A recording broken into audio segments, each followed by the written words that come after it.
Warren, how would you define true success? Well, I've said many times that if you get to be 65 or 70 and later, and the people that you want to have love you actually do love you, you're a success. I've never seen anybody that reaches that age. I mean, I'm not talking about somebody that's in extreme poverty or pain or something, but I've never seen anybody that, if they have a lot of people that love them, that is other than happy. And I've seen some very, very wealthy people that they give testimonial dinners to and name schools after and everything. And nobody loves them, you know. Their own kids would say, he's in the attic, you know. Nobody ever came. What are, say, 3 pieces of advice you would give to people who are looking to succeed in business? Well, by far the best investment you can make is in yourself. I mean, for example, communication skills. I tell the students that come that they're going to graduate schools and business, and they're learning all these complicated formulas and all that. If they just learn to communicate better, and both in writing and in person, they increase their value at least 50%. And, I mean, if you can't communicate, somebody says, you know, it's like winking at a girl in the dark. Nothing happens, you know, basically. And you have to be able to get forth your ideas, and that's relatively easy. I did it myself with the Dale Carnegie course.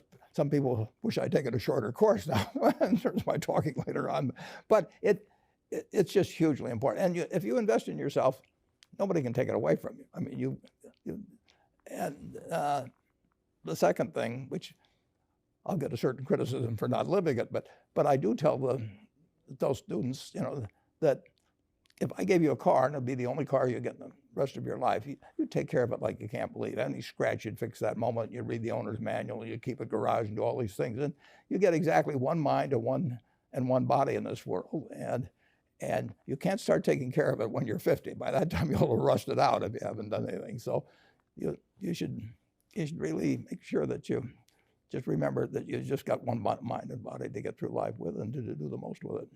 What about life advice? Well, life advice is, you know, the most important thing, aside from the things I've talked about already, is really who you associate with. You want to associate with people that are better than you are. I mean, basically, you'll go in the direction of the people that you associate with, and you want to have the right heroes.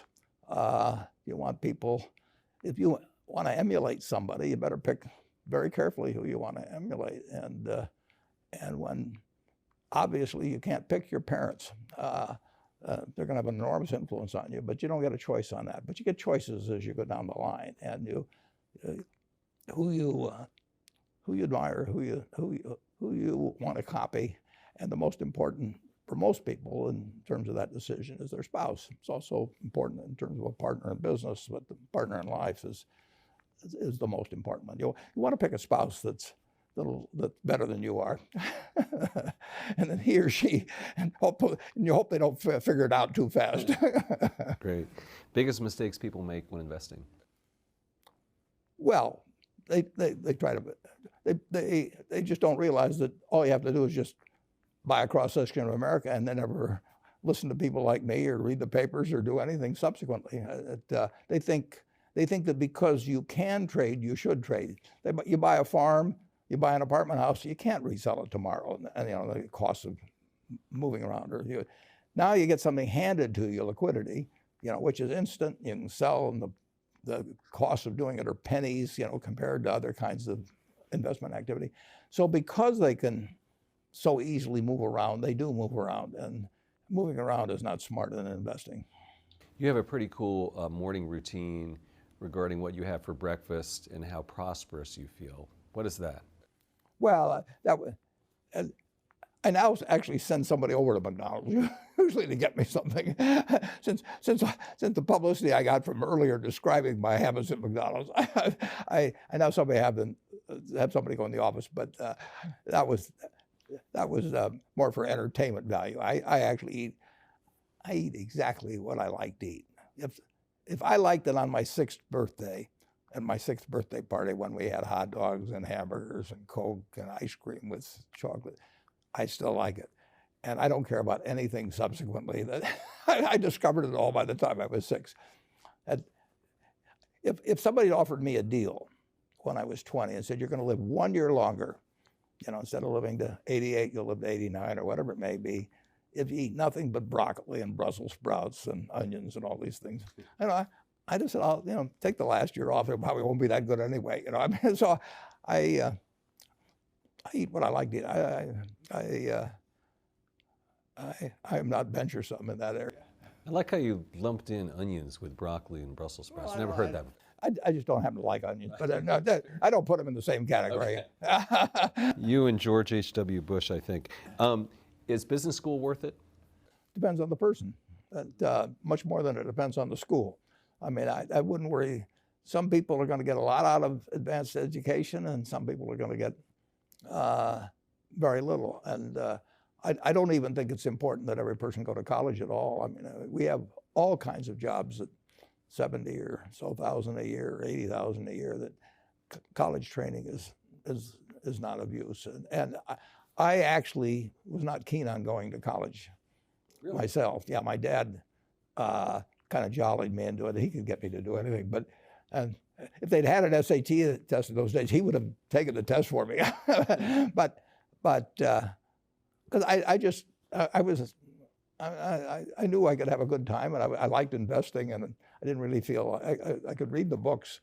So I don't, it's a big commitment to take 4 years, and the cost involved, and maybe the loans involved, and everything. And I think, depending on what your interests are in life, I don't think it's for everybody. I think it's for a lot of people, but there ought to be a reason you're going, and I didn't really see much reason.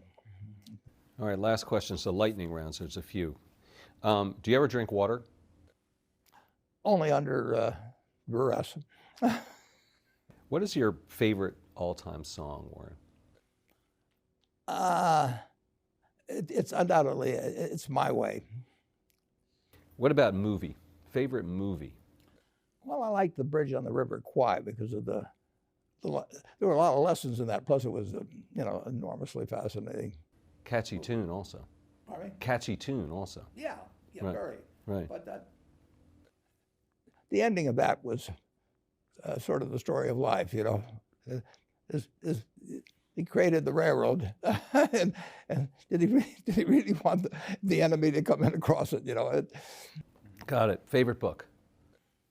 Well, the favorite book from an the book that had the most impact on my life was The Intelligent Investor by Ben Graham. I knew you were going to say that. Favorite TV show? It's probably going to be it would be Nebraska in some huge bowl game and winning. And finally, what do you carry in your wallet, and how much money do you tend to carry around? Well, I probably carry maybe $400. I actually my wife likes to use cash, so I just take home a chunk of cash every now and then she doles it out. She looks at my billfold and sees whether all the hundreds are gone. Sticks a few in there. But it's pretty simple. And credit cards? I've got an American Express card, which I got in 1964, but I pay cash 98% of the time. If I'm in a restaurant, I always pay cash. It's just easier. Warren Buffett, thanks very much.